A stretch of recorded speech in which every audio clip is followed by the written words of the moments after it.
want to do is walk through each of you and how you're using AI in your individual innovation journeys. I think I'm gonna try and keep the Network Rail examples for a little bit later, because I recognize that Apu did a fantastic job talking about innovation in Network Rail just an hour ago. I've got quite a lot of experience, as you might infer from my LinkedIn profile, specifically within financial services. I was fortunate enough to be part of one of the key disruptors of financial services in the last probably 5-6 years, and that's Wonga. But I was also fortunate enough to see FTSE 100 financial services organizations going through a period of realization that their business model, which has been in existence for hundreds of years, is no longer relevant, and in order to remain relevant, they must innovate. So it's not a question of whether you want to improve part of your business, it's a question of existence. And when I came into that 137-year-old lender, I think, what I found is that in order for that particular business to make a product change, it took them 6 years. 6 years, about 60 people that were responsible to make the new or newish product. I mean, how new can you get in 6 years? And it cost them £16 million.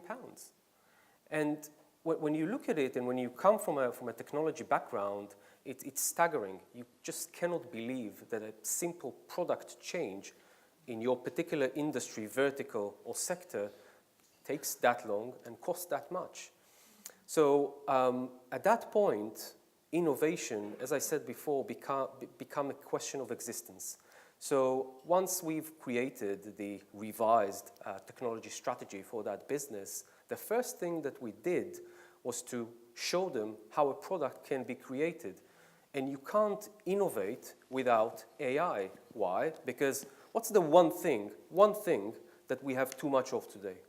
One thing. Can anybody tell me? That's it.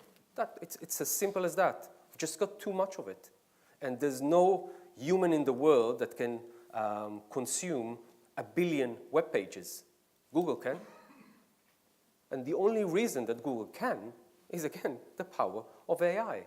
So when you think about innovation, there's no question that any innovation journey these days is powered, it's one shape or form, by AI. So we took that, again, 137-year-old lender through an innovation cycle. This is when we created, it's not just me, it's me and my team, we created what I called the Viper Innovation Hub. The reason I called it Viper is because I visited the US just a couple of months before starting, and I drove a Dodge Viper, fantastic sports car.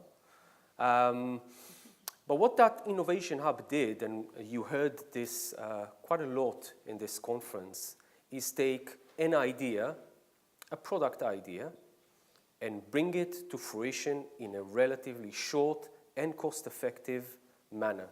Now, I'm not going to go over, what you do when you have an idea and you have to create a commercial product out of it. We didn't get to a commercialization of most of those ideas, but it's enough that you have one that is transformational for that particular business to create what is probably the biggest example of where innovation is key to an existence of that business.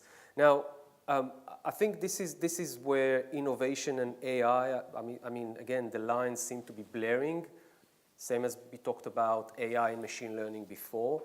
But I certainly think that at the heart of any innovation journey, whether it's small, big, whether it's short or long, is AI.